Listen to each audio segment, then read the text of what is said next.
Good morning, everyone. Hope you had a wonderful weekend. Thanks for joining us here on the WITN First Alert Desk at 9 a.m.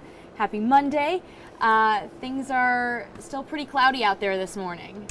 Yeah, a lot of clouds. There's some rain around. We've got not one but two tropical systems within maybe 500 miles of our coast. I don't remember the last time I saw this kind of setup. It's very rare. What will likely be two hurricanes within 500 miles of the coast by the time we get to maybe tomorrow morning. It's not a definite, but certainly a tropical storm and a hurricane at a minimum. But fortunately, two big storms out there, but neither of them making a landfall over the eastern U.S.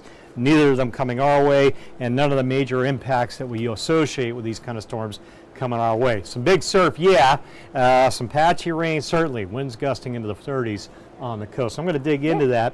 I want to start with a look at the radar before we go into our tropical systems. We are getting rain out there, generally well inland, I would say from, let's say, western Martin County through Farmville and Pitt County, much of Lenore and Green.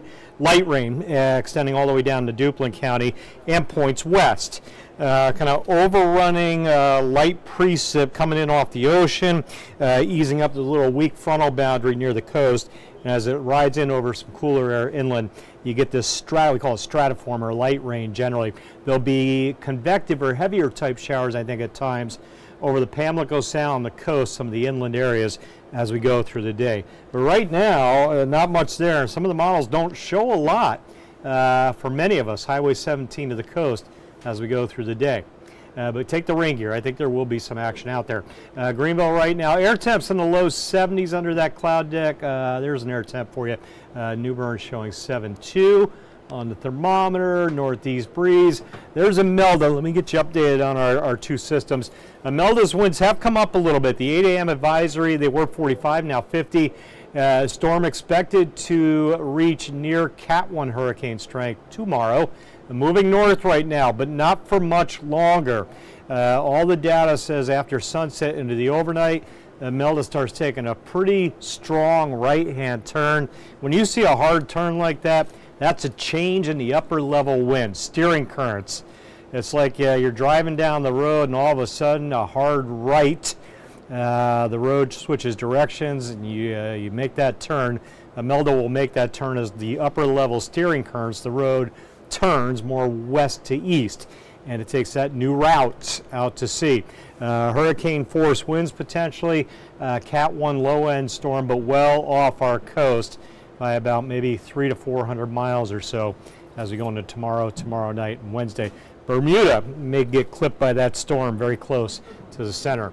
There's our two storms. We've got Imelda and Umberto. Umberto to the southwest of Bermuda. That was a Category 5 hurricane for a bit over the weekend. Now a Cat 4. And in fact, the winds came back up. They were down to 130, now back up to 145. I think that'll be a short-term surge in the winds, slow weakening likely with Umberto. That track, Bermuda, luckily not taking a direct landfall or direct impact from the storm. Looks like a Cat 2 as we get into late Tuesday. That's the closest pass to our coast. And then rolling away, adios, and Imelda falling right behind that track as the storm races out to sea. So good news, again, on both those storms. Let's take a look. Tuesday, Wednesday, Thursday, Friday. Coastal impacts primarily from these two systems out there. Winds gusting into the 30s on the coast, inland 20s. 10-foot waves at times, especially late tomorrow night into Wednesday. Highway 12 overwash. And again, remember Aaron in August. Think about everything you guys watching from the coast. The impacts you saw then very similar this time. Occasionally you're going to have to hang out wherever you are while they clear Highway 12 off. Likely, not definitely, but likely. And again, beach erosion, dangerous rip currents, all those usual suspects. There's your winds today, 15 to 25 inland to the coast. Again, we get into tomorrow.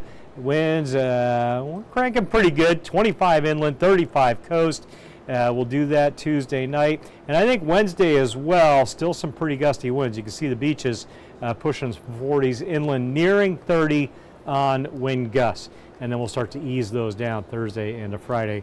Coastal flood warning will kick in tomorrow and be with us all week. 2 to 3 above normal on the Outer Banks, south side of the Pamlico Sound. Occasionally water levels during high tide, early to mid-afternoon, reaching 2 to 3 feet above normal. And then 1 to 2 up the Neuse River and Pamlico River basins, coastal flood advisories there. Washington, cloudy, Morehead City as well with the mid-70s. And those numbers, again, stuck in the 70s. Show you the model data, then we'll jump to the 8 days. See those heavier showers on the coast. As we get into the afternoon at times, some rain trying to perk up. But generally a lot of clouds without a ton of rain out there. I mean, it will rain at times, but not a washout. Same thing tomorrow. Clouds, yes, bark without a lot of bites. Patchy light raindrops Tuesday. Temperature still hanging in the 70s. And then finally, watch those clouds clear out Tuesday night. We'll get some sunshine in here Wednesday and some really nice weather for us. A lot of times you'll get this when a big tropical system is pulling away. The atmosphere clears out. You get a north breeze, drier air advects in.